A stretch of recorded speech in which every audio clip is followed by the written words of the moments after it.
Di antara sekian sholat sunnah atau dikenal juga dengan nafilah, kita berikan dua perbedaan ya dari istilah. Jadi kalau disebutkan nafilah, maka itu yang dimaksud perbedaan jenis sholatnya ya. Jenis sholatnya dengan sholat apa? Fardu. Jadi ada yang diwajibkan yang 5 waktu itu 17 rakaat ya. Ada yang tambahan dari yang pokok itu, tambahan dari yang wajib. Nah, tambahan dari yang pokok, dari yang wajib itu disebutnya dalam Al-Quran dengan nafilah ya, sesuatu yang diikutkan pada yang pokok, yang kalaupun tidak ada sesuatu itu, yang pokok tetap utuh ya, tapi ini akan berpengaruh pada keindahan, kebaikan, kesempurnaan. Kita ambil contoh misalnya dalam bahasa Arab, kalau teman-teman misalnya lihat kerbau, sapi dan seterusnya gitu ya, nah itu punya ekor kan ya, ada ekornya ya. Nah sapi tanpa ekor misalnya kan tetap sapi ya, kelihatan dari rupanya, depannya dan seterusnya, tapi kelihatannya ada sesuatu yang kalau ditambahkan ekor itu terlihat jadi lebih sempurna kan ya, jadi lebih bagus, lebih indah. Nah itu dalam bahasa Arab, tambahan ekor itu kalau dimasukkan itu nafilah namanya ya, nafilah.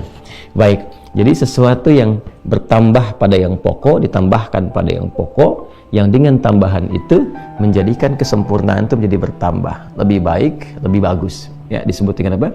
Nafilah. Jadi di dalam Al-Quran kita akan dapati salat yang menjadi tambahan pada yang pokok ya. Yang pokok ini ada yang fardu atau kita kenal dengan wajib, salat wajib. Ini yang 5 waktu 17 rakaat ya.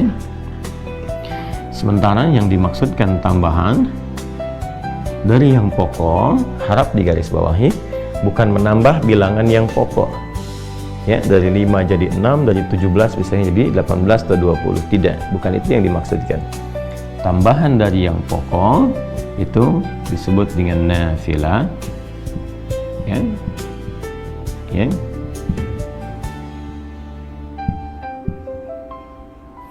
Disebut dengan nafilah, memberikan kesan secara kiasan kepada kita semua bahwa kata nafilah berarti sesuatu yang menyempurnakan ya. Nanti kita akan bahas sesuatu yang melengkapi, sesuatu yang menambah keutamaan ya. Pelan-pelan. Nah, yang dimaksud menyempurnakan bukan berarti kalau kita sudah sholat pokok selesai semua nggak sempurna ya. Baik, yang dimaksud di sini teman-teman sekalian adalah satu ya, nanti ada dari segi ketaatan. Jadi ketika seseorang menunaikan sholat nafilah di luar sholat yang pokoknya, maka seakan-akan ia menyempurnakan, menambah kesempurnaannya ya dalam hal menaati Allah Subhanahu wa taala, bertambah ketaatannya, lebih sempurna lagi gitu kan. Maka di dalam redaksi hadis-hadis Nabi sallallahu alaihi wasallam ya, misalnya di dalam Sahih Muslim ketika seorang Arab Badui berkonsultasi pada Rasulullah sallallahu alaihi wasallam bagaimana dia harus bersikap ketika dia telah menjadi seorang muslim. Ya, ini barangkali juga bisa dijadikan panduan sebagai fikih ya, fikih untuk para muallaf misalnya, atau juga fikih untuk orang-orang yang berada di situasi-situasi tidak ideal ya, untuk menunaikan amalan-amalan yang luas sifatnya ya. Jadi Nabi SAW memberikan pesan kepada orang ini, karena orang Baduy ini ya tinggal di tempat yang tidak biasa, nggak setiap waktu bisa menemukan masjid, nggak setiap saat bisa bangun malam karena dia pindah-pindah, mungkin kena badai, mungkin dingin dan sebagainya. Jadi Nabi mengajarkan kepada orang ini ketika dia bertanya, ya Rasulullah, ajarkan, tunjukkan padaku amalan yang singkat, padat, tapi berpotensi memasukkan aku ke surga kan. Nabi SAW mengajarkan, ya engkau tunaikan sholat yang pokok, Allah mewajibkan kepadamu 5 waktu ya, silahkan tunaikan, illa antatawwa, kecuali engkau ingin menambah ketaatan kepada Allah, ingin menyempurnakan ketaatanmu, tambah lagi, maka silahkan tambahkan tatawwu namanya, ya, tambahkan ketaatanmu, illa an tatawwu.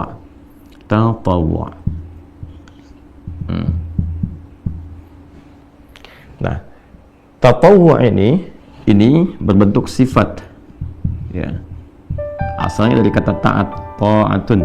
Tatawwa ya tatawwa tatawwan, kata dasar akarnya adalah taat, ya.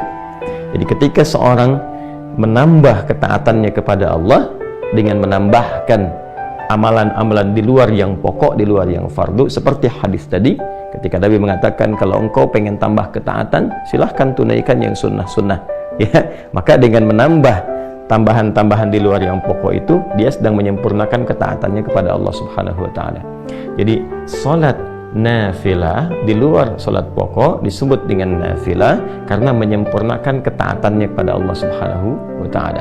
Jelas sampai sini, ya? Baik, jadi telah kita temukan dalam Al-Qur'an juga dalam hadisnya.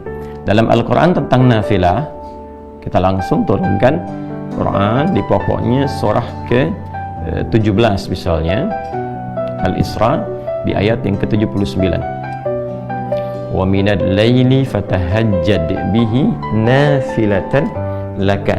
Dan di antara sebagian malam itu, jika engkau ingin bangun menunaikan ibadah, menyempurnakan ibadah ketaatanmu kepada Allah di waktu malam, silahkan tunaikan tahajud, dan itu termasuk nafilah, ya kan? Ketika disebutkan nafilah, menyempurnakan amalan pokokmu, menyempurnakan ketaatan, maksudnya ya menambah ketaatan pada Allah Subhanahu wa taala. Yang kedua, melengkapi. Apa yang dimaksud dengan melengkapi di sini? Ya, yang dimaksud bukan melengkapi jumlah bilangan rakaatnya, kan? Jadi bukan berarti oh ini ada yang kurang tambahkan. Jadi kalau saya misalnya lupa sholat subuh, kan? Tadi karena terlalu ngantuk misalnya ditunaikan 1 rakaat dan juga lupa tidak sujud sahwi dan seterusnya, kan? Nah itu babnya berbeda, bukan ditambah dengan sholat sunnah. Ya, nanti ada tambahan-tambahan untuk melengkapi bilangan-bilangan yang pokok itu, ya, entah itu nanti dengan mengulang kembali kalau diduga yang pertama ditunaikan itu memang betul-betul tidak khusyuk, tidak maksimal sehingga mengeluarkan dari sifat-sifat benarnya menunaikan sholat, ya, atau nanti ada mekanisme lain yang tidak sama dengan amalan-amalan yang nafilah. Maka yang dimaksud di sini adalah melengkapi kekurangan-kekurangan sifat, ya, yang terkait dengan satu bisa kekhusyuan, ya kan? Nah, boleh jadi ketika menunaikan sholat tadi misalnya sholat subuh waktu Indonesia bagian barat, ya kan?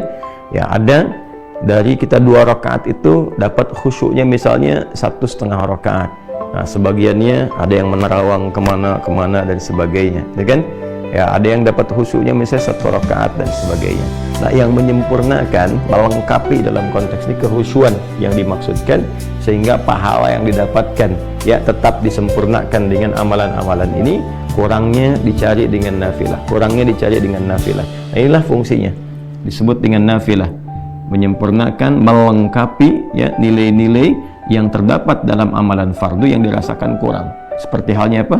Kekhusyuan, atau juga dalam konteks pahala. Ya, hadisnya sangat viral sekali, masih ingat ya? Inna awwala ma yuhasabu bihil abdu yawmal qiyamati as-salah. Ya, sungguh amalan pertama yang akan dihisab di hari kiamat itu, kata Nabi SAW, adalah salatnya. Idza salahat salaha sa'iru amali wa idza fasadat fasada sa'iru amali. Jika salatnya terindikasi baik, maka ini memberikan sinyal yang baik bagi amal-amal lainnya. Namun jika salatnya bermasalah, maka ini memberikan kesan ada persoalan pula di amal-amal yang lainnya. Karena itu nanti kita akan temukan di bab-bab salat itu dampaknya kepada amalan lain, bahkan kepada perilaku sangat tinggi. Ya, seperti dampak salat terhadap iman. Itu banyak di Quran, nanti disebutkan salat bahkan dengan diksi iman. Ya, wa ma kana Allahu liyudhi'a imanakum. Quran surah kedua Al-Baqarah ayat 143 itu kan. Dan Allah tidak akan menyia-nyiakan salat yang kau tunaikan dengan imanmu. Dan salat di sini disebut langsung dengan iman. Ya, kemudian juga Nabi mengatakan, ya, al-farqu bainal mu'min wal kafir tarkus shalah. Kalau engkau ingin bedakan antara orang yang punya iman dengan orang yang tidak beriman, ya lihat pada perilakunya, apakah dia mengerjakan salat atau tidak. Nah, jadi ada pengaruh salat kepada aspek keimanan. Ya, nanti ada pengaruh salat pada perilaku. Quran surah ke-29 ayat 45 itu ya.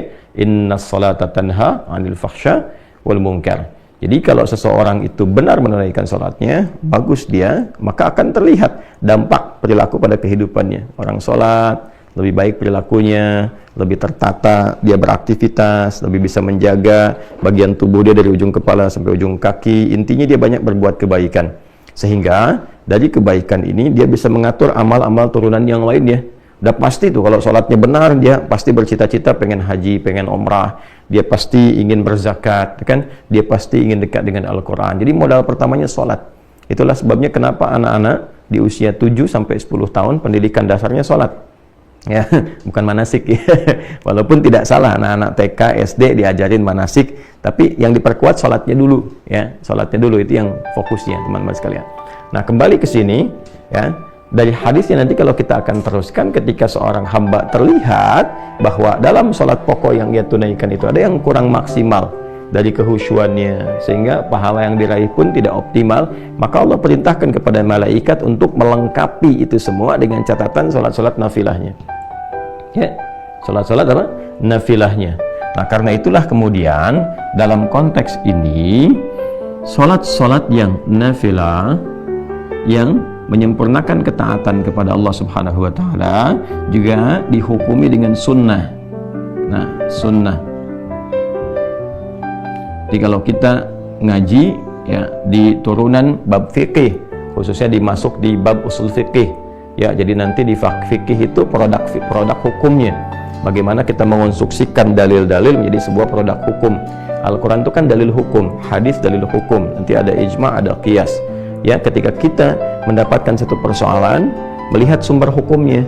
Nah, sumber hukum ini ketika kita ingin meramu ini ya, mengkonstruksikan persoalannya sehingga mendapatkan dari sumber hukum ini isyarat hukum, maka ilmunya yang mengatur itu fikih namanya, sehingga keluarlah produk hukum. Apakah ini halal, ini haram, dan sebagainya.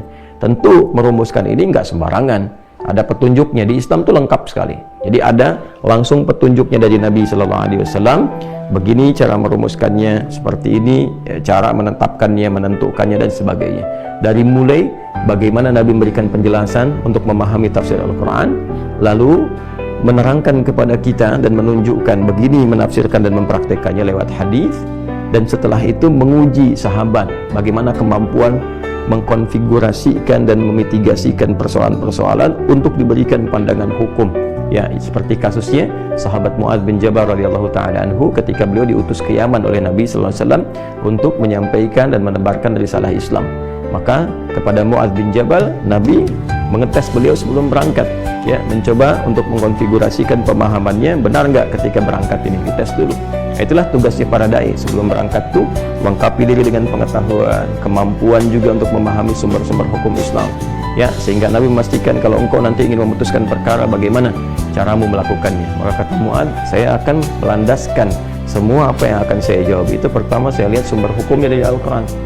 Ya, setelah itu dari mana? Ya, dari hadis. Setelah itu kalau engkau ingin memutuskan itu, engkau tidak dapat langsung lihat dalilnya spesifik di Quran, juga di hadis, bagaimana? Ya, ana ajtahidu bira'i, kata beliau, saya menggunakan pendekatan, ya, pemahaman saya yang bersumber dari Al-Quran dengan hadis. Jadi dikonfigurasikan, oh ini seperti ini nih memahaminya, ini ada ayatnya, ini ada hadisnya, lihat isyaratnya kemana, begini hukumnya. Dan nanti yang luar biasa membaca itu ya untuk merumuskan pola hukum di turunan fikih sehingga menjadi kaidah-kaidah fikih, diantaranya Al-Imam Asy-Syafi'i dengan kitabnya yang sangat terkenal, yaitu kitab Ar-Risalah, yang dikodifikasikan, dibukukan dari hasil surat menyurat beliau, ya, dengan seorang pembesar yang meminta petunjuk, dijawab, minta petunjuk, dijawab oleh Al-Imam Asy-Syafi'i, lantas itu kemudian dibukukan. Yang sebelumnya didahului juga oleh Imam Abu Hanifah, memberikan isyarat-isyarat qiyas nanti, ya, karena di tempat beliau beraktivitas di Irak itu karena jauh dari Madinah, maka pendekatan ra'i, ya, rasionalitas itu lebih banyak. Jadi kalau kita lengkap di Islam itu, kalau ingin belajar spesifikasi tentang turunan sumber hukum dalil, ada Imam Malik misalnya rahimahullahu ta'ala, yang tumbuh berkembang sampai wafat di Madinah, imamnya Madinah, Imam Darul Hijrah. Kalau kita ingin belajar tentang logika dalam agama, bagaimana memahami ini secara logika, bagaimana memahami hukum ini secara pendekatan logika, maka ada Imam Abu Hanifah An-Nu'man. Ya, kalau kita ingin menggabungkan keduanya, ada Al-Imam Asy-Syafi'i nanti muridnya Imam Syafi'i ada Imam Ahmad bin Hambal. Jadi lengkap, di kita tinggal merujuk, memilih, melihat dan melengkapi keseluruhannya. Kembali ke sini, maka nanti ya dalam pendekatan ilmu fikih ada turunan usul fikih. Di situ kita akan temukan ya di antara definisinya, karena nanti ada perbedaan antara hadis dengan sunnah di ilmu hadis, fikih dan usul fikih. Ya, kalau di hadis nyaris keduanya sama, dibedakannya dengan kurikulumnya saja. Semua yang bersandar dari Nabi sallallahu alaihi wasallam, baik perkataan, perbuatan, sifat dan sikap, disebut dengan hadis. Ya, kalau itu kemudian dijadikan jalan hidup untuk diikuti, disebut dengan sunnah. Terkurikulumkan jadi apa? Jadi sunnah. Ya, kemudian ketika masuk kepada aspek hukumnya yang saat dikerjakan, ini ya, dia mendapatkan pahala. Nah itu yang sering kita dapati kan, kalau tak mampu melakukan itu karena uzur tertentu pun tidak berdosa, ya kan? Jadi terjemahannya lebih enak seperti itu. Kalau dikerjakan mendapatkan pahala, artinya ada tambahan di sini. Ini poinnya, ya kan? Kalau tak mampu dilakukan karena uzur tertentu, maka tidak menjadi dosa, nggak apa-apa gitu. Ya, tapi kalau bisa Anda kerjakan, maka mendapatkan potensi apa? Pahala. Ini gambarannya. Jelas ya? Nah, teman-teman sekalian, nanti kalau kita ngajinya masuk ke kaidah fikih, misalnya di fikihnya, ya maka kita akan temukan sunnah itu nanti bersandingnya dengan apa? Dengan turunan hukum di antara 5 hukum itu. Ya, jadi mulai pertengahan nanti ada ibahah, ya satu yang kebolehan, nanti ketika boleh disebut dengan mubah, geser ke kanan jadi sunnah penekanannya, ke kanannya lagi jadi wajib, ke kiri jadi makruh, kiri lagi jadi haram. Jadi kalau kita jemari kita ini 5, ya Allah ciptakan. Ya, pada umumnya kita dapati 5, ini juga jadi standar pengetahuan hukum kalau kita ngaji di fikih ya. Balik ke sini. Nah, ini nanti akan diperintahkan oleh Allah kepada malaikat untuk melengkapi pahala-pahala ini. Karena itu disebut dengan sunnah. Ya. Kemudian teman-teman sekalian, juga di setiap amalan nafilah ini ada keutamaannya. Yang tentunya berbeda dengan keutamaan salat apa? Fardu. Ya. Dari subuh sampai dengan isya tentu utama, ya seperti yang pernah kita bahas sebelum-sebelumnya, memberikan ketenangan kepada jiwa, mempercepat pengabulan doa, kan? Merubah perilaku jadi lebih baik. Itu amalan-amalan salat fardu. Jadi salatnya 5 waktu, keutamaannya yang pokok juga 5. Pernah kita uraikan, silakan rujuk kembali. Nah, sedangkan yang ini salat-salat nafilah yang dihukumi sunnah. Ya, dihukumi apa? Sunnah. Nanti kita akan kaitkan kenapa lebih banyak disebutkan sunnahnya, viral namanya dibandingkan dengan nafilah, karena ada aspek yang ini, yang ketiga ini, keutamaan. Ternyata di setiap sholat nafilah itu akan ditemukan keutamaan-keutamaan yang bahkan boleh jadi nggak didapati dalam sholat fardu. Ya, nanti kita lihat ragamnya. Misal sering kita dapati sholat yang rawatib yang tersusun ya bersanding dengan sholat-sholat fardu. Misal 2 rakaat sebelum subuh tadi kan, kemudian 4 rakaat sebelum zuhur. Kalau tak mampu 4 jadi 2, hadisnya Ibnu Umar radhiyallahu taala anhuma. 2 rakaat setelah zuhur, kan? 2 rakaat setelah maghrib, 2 rakaat setelah isya, kan? Nanti ada yang rawatib itu yang 12 ya. Nah, itu diantara keutamanya apa? Memberikan kelengkapan kepada salat fardu dari segi kehusyuan, segi pahala. Nanti ada salat mutlak, ya ada yang waktunya dekat dengan salat fardu, ada yang terpisah jauh. Seperti yang dekat-dekat itu misalnya 4 rakaat sebelum asar. Hadisnya Ibnu Umar radhiyallahu taala anhuma, rahimallahu imra'an shalla qabla al-'asri arba'an. Allah merahmati seorang hamba yang salat 4 rakaat sebelum asar. Nanti ada yang enggak mendekat lagi misalnya tapi ada jeda seperti salat syuruk, ya kan? Nah, yang hadisnya sangat viral sekali, nanti kita akan masuk ke situ juga, ya. Man shallal ghadata fil jama'ati, siapa yang menunaikan salat fardu subuh dengan berjamaah, nanti tafsirnya kita akan bahas kemudian, apakah di masjid atau cukup berjamaah, ya. Kemudian tsumma yaq'udu yadhkurullah, kemudian dia duduk berpikir kepada Allah Subhanahu wa taala sampai tiba awal duha, yaitu syuruk, ya. Kemudian dia tsumma yusalli rak'atain, dia salat 2 rakaat, fa kana 'alaihi ka ajri hajjin wa umratin, maka seakan-akan dia mendapatkan pahala senilai haji dan umrah. Kata Nabi, sempurna, ya. Nah, ini diantaranya. Kemudian nanti masuk ke duha, pertengahan duha, akhir duha, sampai juga nanti ada tahajud di malam harinya, ya, atau juga secara umum ada qiyamul lail. Nah, itu setiap bagian sholat punya keutamaannya sendiri.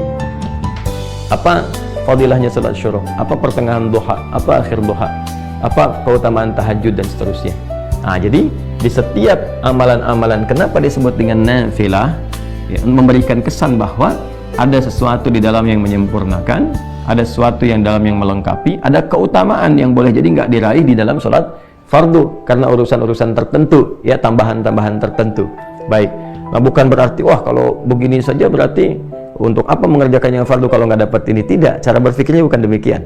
Nanti kita belajar apa keutamaan ini gitu, ya, karena kalau yang ini yang pokok itu mengikat semua hal